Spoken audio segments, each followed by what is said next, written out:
A man that I met late in my life said, John, you got two choices in life. You can have an ordinary life, or you can have an extraordinary life. It has everything to do with the power of your choices. Actor John O'Hurley, today on Now I've Heard Everything. I'm Bill Thompson.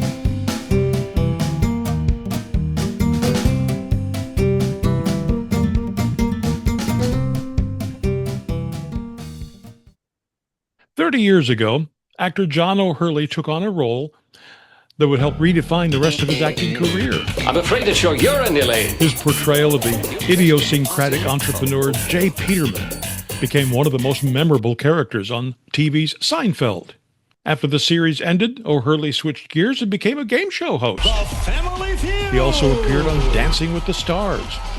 And it turns out that John O'Hurley also writes books, including a 2007 volume that he called Before Your Dog Can Eat Your Homework, First You Have to Do It. Now, despite a title that may make you think this is some kind of joke book or a gag, no, it's actually a very thoughtful and even poignant book inspired by the birth of his son, his first child. Now, John O'Hurley and I talked about that book one day in a popular eatery in Washington, D.C. In just a moment, our conversation. Over a 30-year span, national radio personality Bill Thompson did over 10,000 interviews with people who had a hand in shaping our culture and our society. Here is one of those interviews. Enjoy. So here now, from 2007, John O'Hurley. Well, it comes on the heels of the success of the first book, which was, and the first book was entitled It's Okay to Miss the Bed on the First Jump, and the Other Life Lessons I've Learned from My Dog. So right off, I have to say that if you've ever bought a book that I've written, you've already read a paragraph. I write long titles, and I don't have like one title that's like, maybe the first book is Jump. Dog meets baby. You know, I don't. No, I love words. I love great phrasing. And so perhaps in my addiction to that, I have a tendency to do things that other authors don't. And believe it or not at the pleasure of my publisher. They want a shorter title. I go, no, it's not the way I work. I want you to read a phrase and laugh, or think, or go, oh, I know what that means, and say, well, now I have an example of the writing. You know what I mean? And so, and so that's kind of the way I write. So anyway, the inspiration for the book really came on the heels of the success of the first one, which was, it's okay to miss the bed in the first jump. And the premise of that was that everything I've ever needed to learn in life, I didn't learn from Oprah or Dr. Phil. I learned from my dogs, and I wanted to celebrate the presence of the dogs in my life, and also pinpoint some of the truly, and I mean genuinely fundamental life lessons that dogs teach us. And they're life lessons, they're success lessons. They're lessons like living in the present moment, developing a sense of bark, a sense of your own, your cojones, as they say.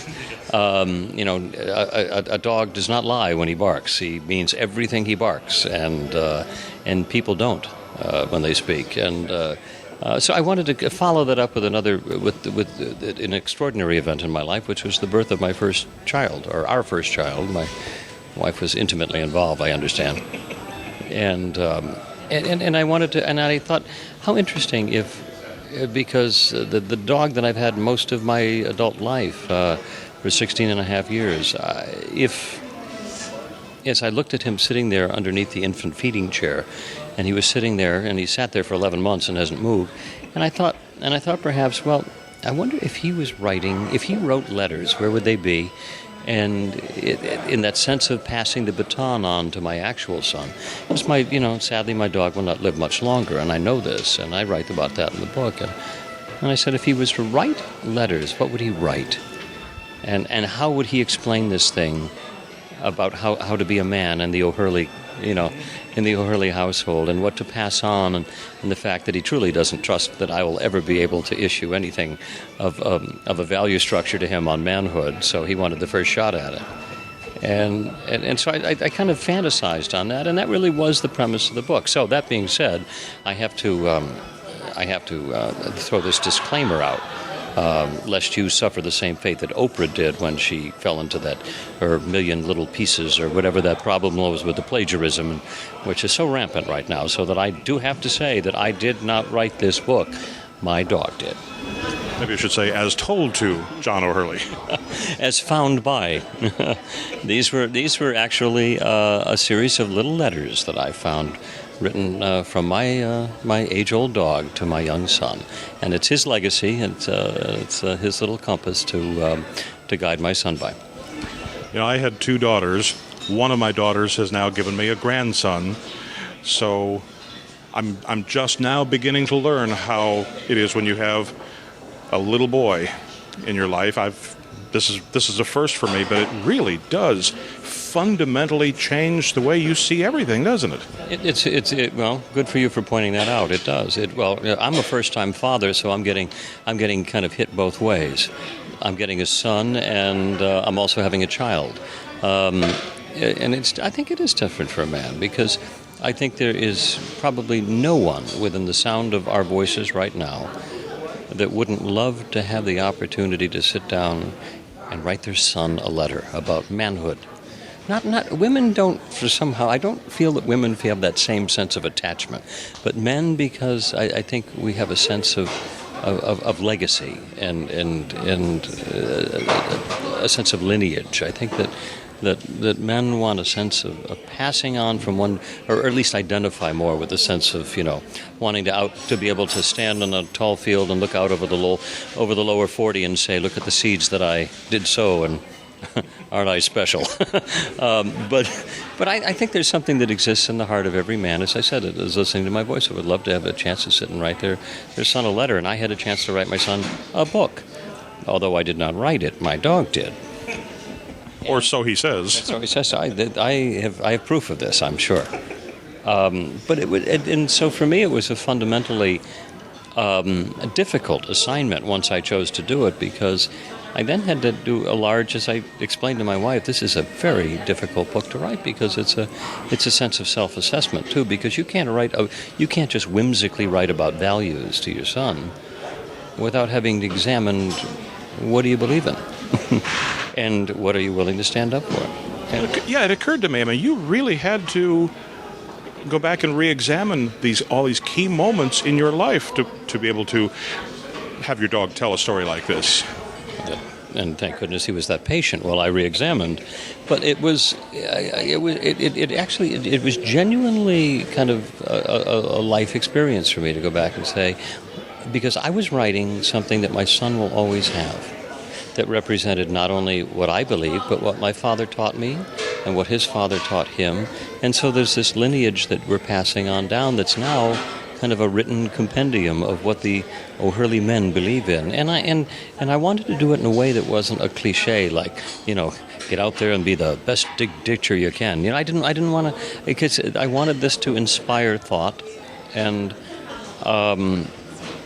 yet I wanted it to be funny enough and poignant enough, and I wanted you to cry a little bit too, because I think it was, it's about a passing of a baton, and I think that I think you should tear up over things that you value the most, and I think your own personal life lessons, should make you pause up and tear up.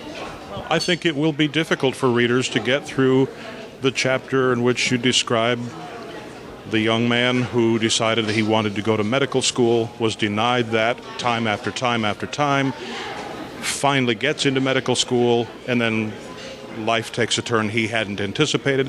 That's a difficult chapter. If I was to put my 3 fingers on probably the turning points of my life, that would have been one of them. And probably in terms of where my life has ended up, certainly the most extraordinary, because I would not be an actor today had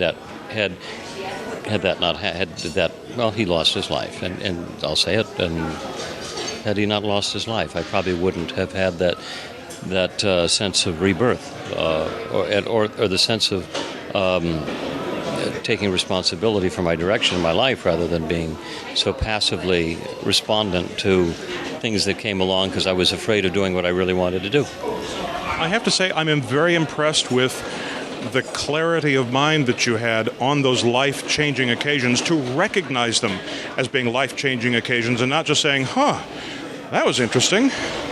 Well, I've had many tragedies in my life. Most people have. Nobody goes through life without them. My feeling has always been, how can I go to celebrate to celebrate this person's life. His life meant nothing if it didn't have an effect on me. The greatest effect on would have been to change my life, to change the direction of my life. Gosh, goodness, I'd love to think that somebody that read this book would have a sense of a redirection in their life. And I've had many people that have written to me from both book number 1 and book number 2 that have said, I've rethought everything about my life based on what you wrote, and thank you for that. And it's like, if I never sat down and did that, the fact that you can be the catalyst in someone's life, I think, is one of the most powerful things. But Bob sadly had to, his life was sacrificed so that I could stand on his shoulders, and I look at my life that way, because I truly would not be an actor. I wouldn't be in entertainment. I'd be a different person. I would not be as happy. I would be a whole different level of humanity, and probably a lot sadder.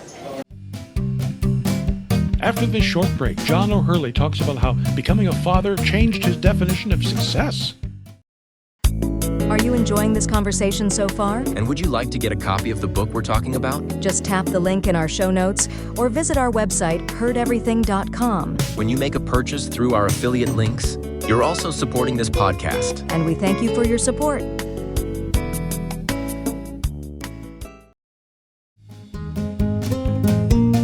Back to my 2007 conversation with John O'Hurley.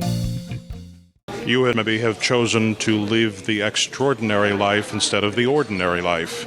That basically is the premise of my life. I do explain that in the book. Thank you for being so eloquent as to quote me back my own words. But I do. I have, and I learned this late in life through a man that I met late in my life that. He said, John, you got 2 choices in life. You can have an ordinary life, or you can have an extraordinary life.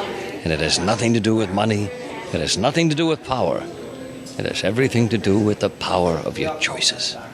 And it was, and that was probably the third most powerful thing I ever heard that ever happened to me in my life. Next to Bob's passing was meeting that man and having him explain that to me, because then I understood the journey that I was on. It was not to have an ordinary life. It was to have an extraordinary life. And to have an extraordinary life, you have to trust your imagination.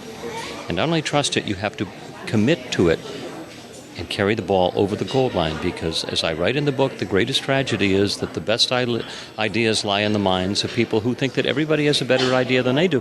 And so consequently, nothing gets done. And there's nothing more spiritually draining than listening to somebody say, I have this wonderful idea, and I think I'm going to do this, and so I think I'm going to do that. And you know what? By the time they all finish it, as I titled the chapter that specifically addresses that issue, when all is said and done, more was said than done. I also have to commend you for addressing the mistakes that you've made, the times that you've let something slip away from you, but you don't dwell on that. It happened. You can't change that, but now it's time to look forward.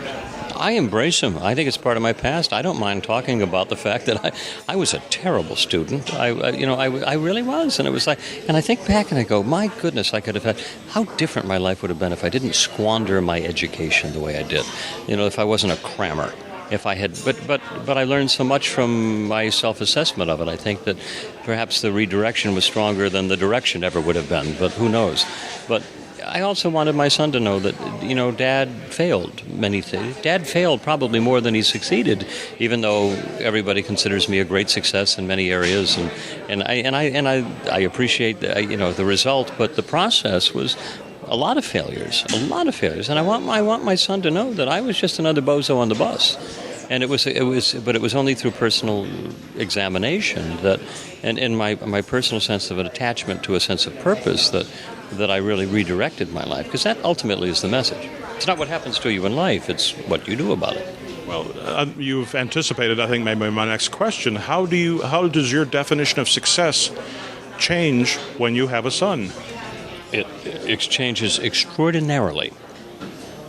I could have told you.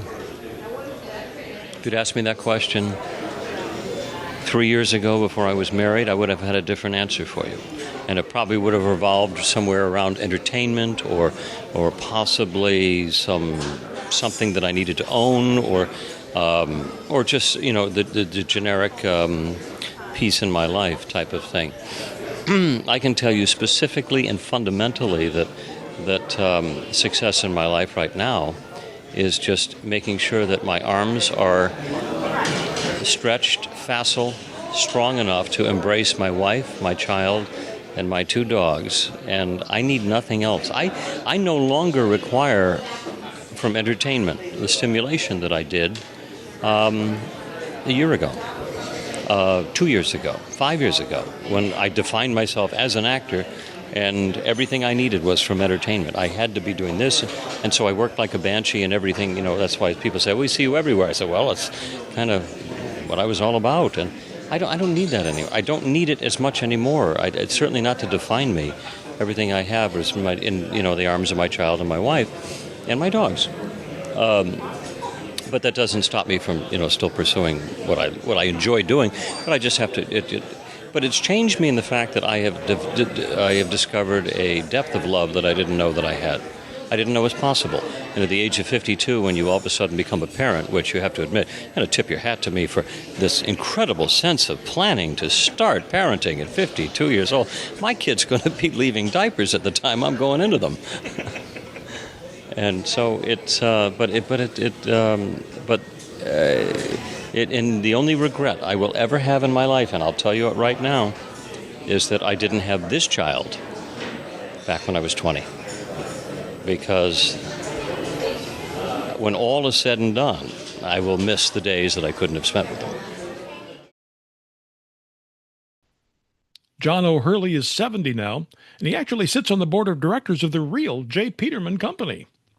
Now you can get your copy of Before Your Dog Can Eat Your Homework, First You Have to Do It by John O'Hurley by tapping the link in our show notes, by clicking the link in the description below if you're watching this on YouTube, or by going to our website, heardeverything.com. We may earn an Amazon commission if you make a purchase. Heardeverything.com is where you can also find my 2000 interview with another famous dad, Al Roker. I'd always sworn that I would never say the things my father said. And before I realized what I was doing, out of my mouth comes, "Don't make me stop this car." And I'm thinking, oh my God, I've become my father. Well, let me just go buy a couple of Hawaiian shirts and a lawn trimmer. And my 2006 conversation with the dog whisperer himself, Cesar Millan. Dog park is Chuck E. Cheese. The dog park is not developed by dogs. Dog park is developed by humans who don't want to take a dog for a long walk. And of course, we post new episodes of Now I've Heard Everything every Monday, Wednesday, and Friday, and you can find us pretty much wherever you find podcasts. And thank you so much for listening. Next time on Now I've Heard Everything, she is one of the most popular radio talk show hosts not only in America but around the world. But for several years, she's been threatened by a rare vocal cord disorder. We'll revisit my 1999 conversation with Public Radio's Diane Rehm. Walked in as a volunteer to a very small public radio system. Now it takes a PhD in communications before you can even put a pair of headphones on. That's next time on Now I've Heard Everything. I'm Bill Thompson.